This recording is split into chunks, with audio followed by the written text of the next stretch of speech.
there, मैं हूँ सुप्रीत और आप हो tuned into a special spiritual series within you. कहा जाता है कि दुनिया की फास्टेस्ट, सबसे इफेक्टिव मेडिकल फार्मेसी आपको मिलेगी आप ही के अंदर. Well, we agree. It's all within you. आपका सारा स्ट्रेस हो सकता है चुटकी में गायब अगर आपकी बॉडी, आपका माइंड और आपका सोल है एक दूसरे के साथ happily connected.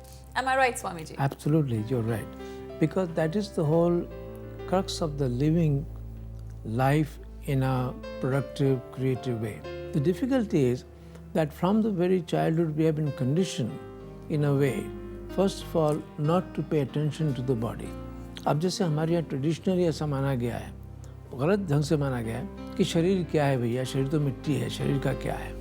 शरीर मिट्टी नहीं है, शरीर मिट्टी का बना हुआ वो बात अलग है, लेकिन शरीर तो बहुत कीमती चीज़ है, क्योंकि because of this body that we are able to manage to handle so many things. ये तो व्हीकल है, बहुत ज़बरदस्त व्हीकल है.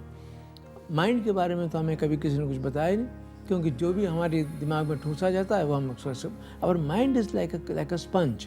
जो भी उसके पास में आता है स्पंज उसको कैच कर लेता है और फिर उसके बाद चिपक जाता है, उससे हटना बड़ा मुश्किल हो जाता है.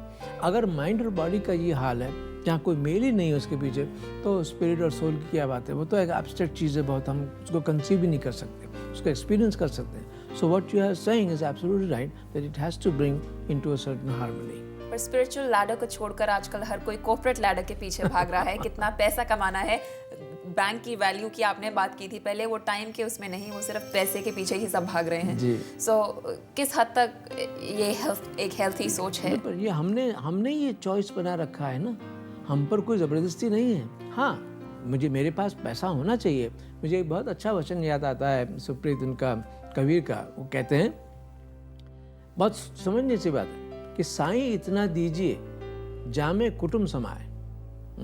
साईं इतना दीजिए जामे कुटुंब समाए, मैं भी भूखा ना रहूं और साधु न भूखा जाए. कोई गेस्ट आता है वो भी भूखा ना जाए और मैं भी भूखा ना रहूं, मेरे परिवार ना, और मकान दे दीजिए रहने के, और क्या चाहिए? और 5 रूम का कमरा ही चाहिए आपको, मर्सिडीज़ ही चाहिए आपको, वैसे ही चाहिए, तो फिर आप उसके लिए पे कीजिए. फिर आप उस मर्सिडीज़ को लाने के लिए अपने आप को आप शहीद कीजिए, तब मर्सिडीज़ आ जाएगी आपके पास. लेकिन अक्लमंद आदमी सोचेगा, is it really worth it? Having more is being happy. ऐसा कभी हुआ ही नहीं है. Having more doesn't make you happy. Even if you don't have anything, yet you may have something that will keep you. पर happiness तो हमारा गोल है ही नहीं. सभी हमारे गोल हैं. एक बार ऐसा हुआ, ओशो से किसी ने पूछा कि is there a way to happiness? Osho ने बहुत प्यार से उसको कहा, happiness is the way. There is no way to happiness. Happiness is the way. If you are happy, then all other things will work for you. Not that if all other things work for me, then I will be happy. ऐसा नहीं होता. If you're looking for the right thing, you'll find it. That's right. Well, ऐसे ही stressful careers और सारे professional pressure का impact आपके relationship और friendship पर भी तो होता है. और most of the friends, at least my friends, are complaining कि उनके बॉयफ्रेंड्स या गर्लफ्रेंड्स उनके साथ इनफ टाइम नहीं स्पेंड कर पाते और काम पे बहुत बिजी रहते हैं, और उसकी वजह से एक स्ट्रेसफुल रिलेशनशिप में सब फंसे हुए हैं. बिल्कुल. How does one get out of that? पर ये तो वही बात आती है ना सुप्रीत, कि everyone who is involved in that vicious circle will have to question, is it worth it? But if they question each other, we get into arguments. Not each other, to themselves. उन्हें अपने आप को पूछना पड़ेगा कि मैं इस ज़िंदगी में इस तरह से जी रहा हूँ जिसका इम्पैक्ट मेरे साथ वाले व्यक्ति पर भी पड़ रहा है, और उसकी वजह से जो मुझे सफ़र करना पड़ रहा है, is it worth it? That's self-realization. Yes, that is self-understanding. उसके बाद रियलाइजेशन आएगा. पहले तो देखना पड़ेगा अपने आप को कि मैं कौन हूँ, मेरे साथ क्या हो रहा है, मैं क्यों ऐसा कर रहा हूँ, why things are the way they are, why it is the way it is. अब ये भी जो आपने उदाहरण दिया कि इतना सारा चल रहा है और फिर दोस्तों के साथ ये होता है, आप क्या एक्सपेक्ट करेंगे? क्योंकि हर आदमी उसी तरह से उसी दौड़ में लगा हुआ है, उसको चैन नहीं है, उसको कोई ऑप्शन नहीं ले रहा है, दूसरा कोई करेगा क्या? Well, यानी अगर आप एक सीरियस वर्कaholic हो या फिर अपने ऑफिस के काम से आप फ्रस्ट्रेटेड हो, अपने कोलीग्स और बॉसेस से तंग आ चुके हो, तो don't worry, it's not too late. आप खुद को हील कर सकते हो, लेकिन you really have to want to change things. It's got to come from within. और अगर आप हो तैयार, तो स्वामी वेदांत जी के पास हैं आपके लिए सम सुपर इफेक्टिव सॉल्यूशंस. तो स्वामी जी, करना क्या चाहिए? How do we make that balance?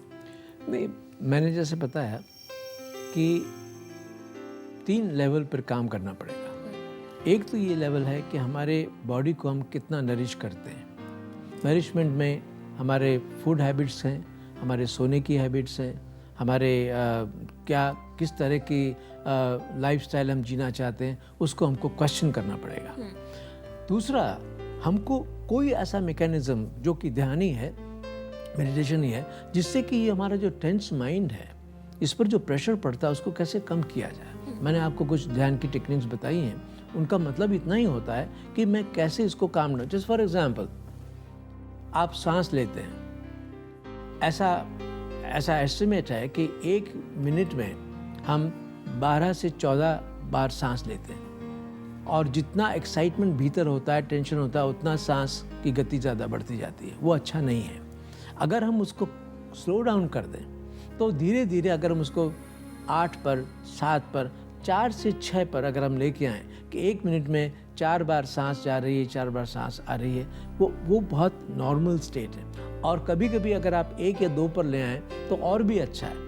एक घड़ी ऐसी भी आ सकती है कि आप बिल्कुल अवेयर हैं, आप बैठे हुए हैं और कोई सांस नहीं जा रही है और आप बिल्कुल रिलैक्स्ड हैं। मैं ये नहीं कहता कि आपको सांस बंद करके घुट जाना है, लेकिन मैं कहने का मतलब ये है कि उस बॉडी को किस तरह से आप नरिश कर रहे हो, ये पहला ज़रूरी है। माइंड को कैसे रिलैक्स करेंगे आप, तो मेरा अनुभव जो है वो ये है कि we do that, not that it's a new thing to say, कि for example you relax by listening to good music, for example you go out, take a walk, you do some kind of a jogging or running, ये तो सब करते ही होंगे, लेकिन उसके पीछे भी अवेयरनेस ज़रूरी होती है। ऐसा नहीं कि मैकेनिकली अपना दौड़ रहे हैं, कि दौड़ लगाने के लिए दौड़ रहे हैं, उसके पीछे उसकी फील करें, हवा आ रही है, आपको टच कर रही है, आपके पाँव छू रहे हैं ज़मीन को, आप आगे बढ़ रहे हैं, आपको गर्मी लग रही है, हर चीज़ का एक पूरी फीलिंग होनी चाहिए। ये टास्क नहीं, एक एक्सपीरियंस होना चाहिए, एक टास्क नहीं होना चाहिए। ये एक बात। और तीसरी बात जो मैं समझता हूँ कि हमारे इमोशनल वर्ल्ड को हमें चेक करना पड़ेगा, because we are totally confuse about our emotions. हमें ये नहीं पता चलता कि हमारे मन में है क्या, चल क्या रहा है। तो हमको इन 3 लेवल पे काम करना पड़ेगा, सुप्रिया। Well, I hope आप सबने स्वामी जी को ध्यान से सुना है एंड वो as glued as I was, क्योंकि सच में गाइस, करियर और ऑफिस के सारे प्रेशर्स के साथ खुद को और अपनी फैमिली को भुला देना not worth all the money in the world.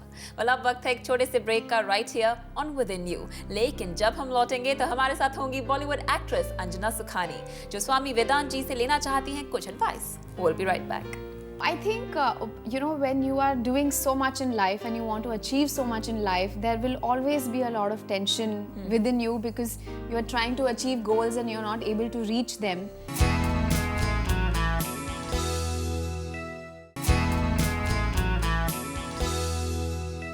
Welcome back to within you.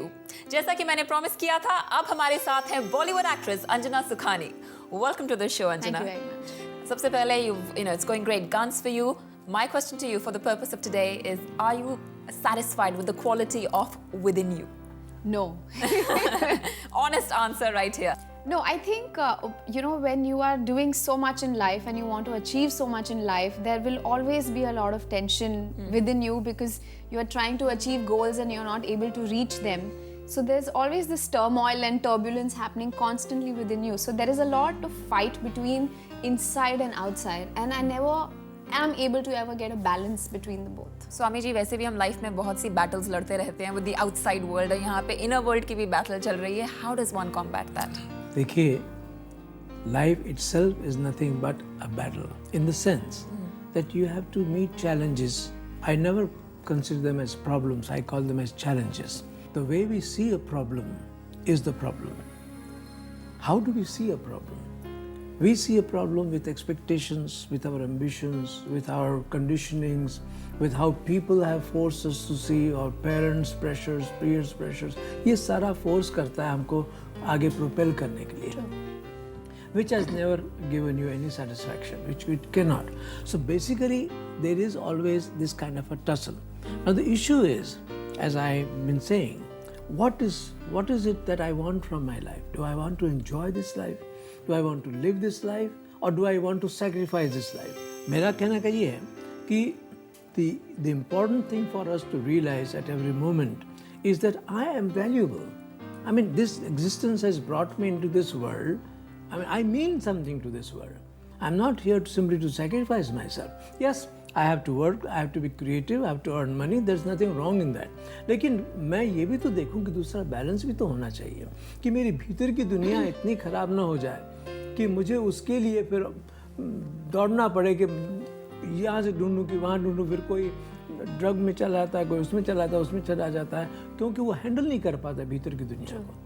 I agree, but क्या होता है ना, समटाइम्स आपकी एंग्जाइटी लेवल्स इतनी हाई हो जाती हैं that kind of also flows into your relationships. I'll tell you a simple example. Sometimes when things don't go the way I want them to go, या I'm saying कभी ऐसी कोई कमी रह जाती है तो वो आपके इमीडिएट रिलेशनशिप पे बहुत इफेक्ट करती है, which obviously after a point अगर आप कभी अपनी मॉम पे नाराज़ हो जाएं, अपने फ्रेंड्स पे नाराज़ हो जाएं, आप एक इरिटेबल पर्सनैलिटी बन जाएं, तो that is obviously you spoiling your surrounding. How do you handle वो एंग्जाइटी जो है, वो अंदर कामनेस कैसे लाएं?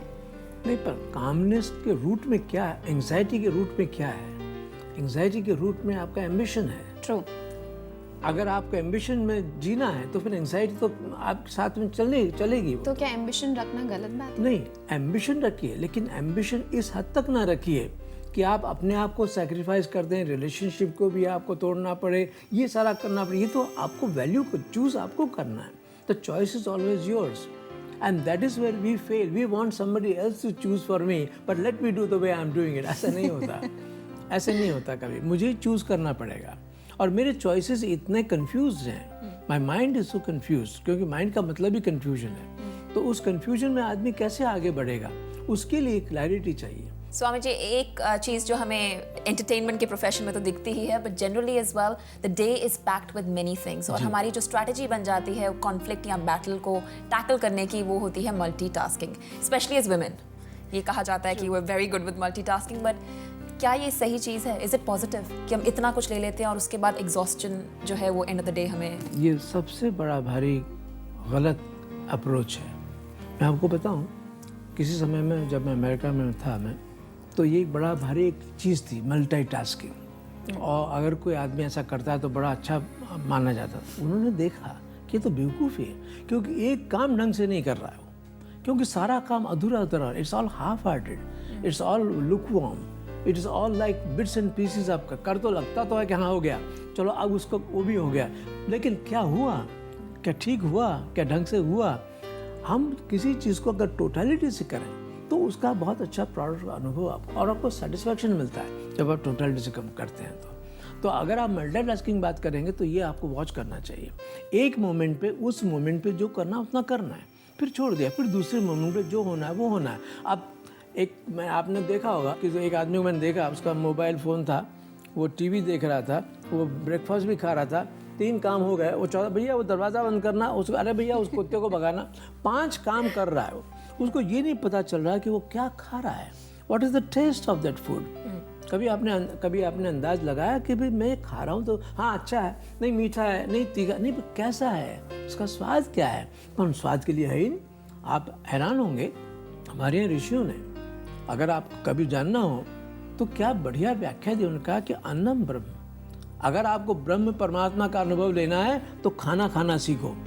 अगर खाने का स्वाद आ गया तो आपको परमात्मा का स्वाद आ गया. आपको कहीं जाकर के मंदिर में बैठने की ज़रूरत नहीं है. नहाने की बात, कैसे नहाते हैं आप कल्पना कीजिए. गए अपने शॉवर में, पानी गिरा, अपना जैसा किया, पहुंचा, कपड़े भागे. कैसा था पानी, उसका टच कैसा था? How did it touch you? Did it Sood you? उसने आपको कुछ संभाला, कुछ अच्छा किया?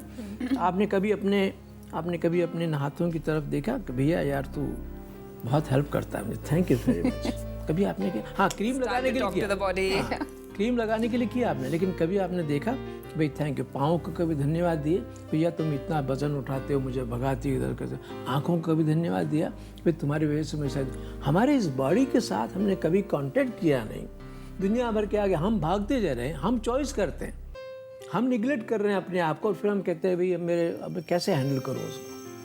You know, I think a lot has to do कि हम इतने conditioned है बचपन से, Yes. कि to unlearn all that will take another 30 years. But as long as we know the But right you- path as you're to aware, take. yeah, Awareness yeah, पे सारी comes बात वापस back to- awareness पे आती है, aware of commitment it. में आती है. To be true to self and talk to the body and take every moment in. Yes, यही हम yes. कहना चाह रहे हैं. बिल्कुल सही. Anjana, I hope that this chat brought some holistic Oh, a experience lot. with it. Oh, yes, absolutely. Thank you so much for joining us. Thank you very much. It was a pleasurable experience. Absolutely. Thank you so much. Thank you.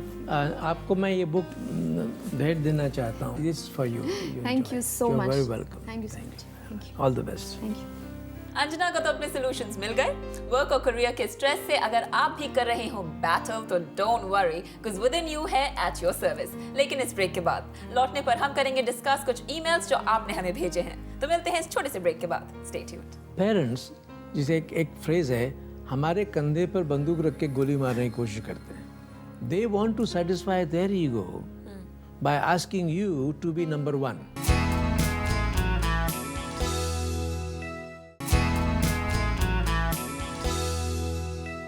Welcome back to within you.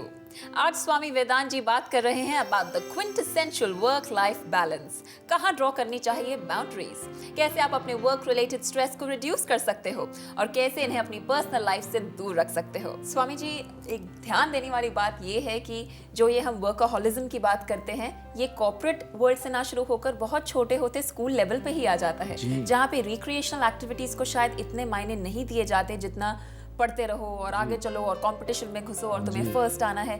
तो वो चीज़ पहले develop होती है finally इसलिए ताकि हम एक अच्छी जॉब ले सकें, और जब वो जॉब मिल जाती है तो फिर वो इस सर्कल में आप फंसते हो क्योंकि आपको प्रमोशन चाहिए, कॉर्पोरेट लैडर पे ऊपर जाना है। तो इससे तो कभी इंसान बाहर निकल ही नहीं पाएगा। सही बात, बिल्कुल ठीक बताया आपने। बचपन से ही this is the way it is. मुझे कोई I am not making any judgement, अब मैं एक्सपीरियंस से भी कह रहा हूँ अपने। पेरेंट्स जिसे एक फ्रेज है, हमारे कंधे पर बंदूक रख के गोली मारने की कोशिश करते हैं। They want to satisfy their ego by asking you to be number one. We are creating a monster out of a child instead of a human being, क्योंकि उसके पास जीने के लिए कुछ मौका ही नहीं रख रहे हम उसे जीने नहीं दे रहे। आप देखिए उनके ऊपर कितना सारा वजन उठा कर जाते हैं और कैसे लेके आते हैं, और एक्सपेक्टेशन पेरेंट्स के इतने हाई होते हैं। मैं ये नहीं कहता कि उनका बच्चा अच्छा न पढ़े, लेकिन कोई ऐसा ज़रूरी नहीं है कि उसको इस तरह से फोर्स किया जाए कि उसकी इमोशनल, उसकी साइकोलॉजिकल, उसकी हेल्थ उसको भी रूइन कर दें आप। ये तो कोई ठीक बात है कि हमारे यहाँ ऐसा होता है। सिर्फ स्कूल बैग का फिजिकल प्रेशर नहीं, मेंटल प्रेशर लेकर घर जाना एक बहुत बड़ी टेंशन रहती है, जिसकी वजह से बहुत से सुसाइड केसेस होते हैं या फिर unfortunate incidents. Well at least our viewers know where to go, और वो अब अपने वो मानते हैं कि उनको मदद की जरूरत है और उसके लिए एक हाथ भी बढ़ा रहे हैं। So I have got an email here, देखते हैं हम इनकी मदद कैसे कर सकते हैं। दिस इज अंश, और वो लिखते हैं, मैं मेरे बॉसेस के मूड स्विंग से परेशान हो चुका हूँ। He keeps changing his mind और डबल ट्रिपल काम मुझे करना पड़ता है। जब ये जॉब लिया तो कितने सारे प्रोमिसेस किए थे इस कंपनी ने, लेकिन रियलिटी में कुछ नहीं मिला। मैं गधा मजदूरी कर रहा हूँ and I hate it. That's a heavy term and it's realistic. हर किसी को लगता है दैट्स ऑल देयर इज भेड़ चाल एंड देयर इज गधा मजदूरी। लेकिन मैं इस मित्र से कहूँगा, इस गधा मजदूरी करने का चॉइस तुमने ले रखा है। तुम खुद गधा बनने के लिए तैयार हो, तुम चाहो तो कह सकते हो कि, पर इसमें जैसा आपने पहले कहा, ब्लेम हम हमेशा दूसरे पे डालते हैं। ब्लेम आया यहाँ पे कि मुझे प्रोमिसेस दिए गए थे, कंपनी मेरे साथ ऐसा कर रही है, तो वो बहुत आसानी से मैंने ब्लेम कंपनी पे डाल दिया। बिल्कुल, पर उससे कुछ सुलझने वाला तो नहीं है ना। कंपनी कोई तुम्हारे आगे झुकने वाली तो है नहीं कि भैया तुम सही बात हो, हम गलत हैं, तुम सही हो। ऐसा तो होने वाला नहीं है। मैं अगेन बार बार इसी बात पर आ रहा हूँ सुप्रीत, कि मुझे ये तय करना पड़ेगा कि मुझे मेरा जीवन कैसे जीना है। Do I want, first of all, do I want to live और I just want to exist? And I say no, I want to live, not just exist. If that is the case, then these challenges I will have to face them courageously. मैं कहूँगा कि मुझसे ये नहीं, I can not accept this. मैं उसको बदलने की कोशिश नहीं करूँगा, क्योंकि बॉस कभी बदला नहीं जाता। बॉस तो बॉस ही रहता है और आप रहते हो, बदलने की ज़रूरत नहीं होती उसके अंदर। लेकिन आपके पास इतनी कॉन्फिडेंस होनी चाहिए कि आप कह सकें कि ये मुझे ठीक नहीं लगता, मैं कहीं और काम कर लूँगा। आपसे ज़्यादा नहीं देगा पैसा तो ठीक है, कम पैसे में कर लूँगा, लेकिन मैं अपने आप को बेचूंगा नहीं। So basically, to have a work-life balance, one should never give in to the fear of failure and always know that you can do it. Yes. well, इसी के साथ आज का विद इन यू का ये एपिसोड खत्म होता है। उम्मीद है कि स्वामी जी के सुपर सॉल्यूशंस आपको दिलाएंगे ढेर सारा इनर पीस। मिलते हैं अगली बार एक ब्रांड न्यू एपिसोड के साथ। तब तक कीप इंट्रोस्पेक्टिंग, अपने अंदर झांक के देखिए, end of course keep watching Zoom, India's #1 Bollywood channel.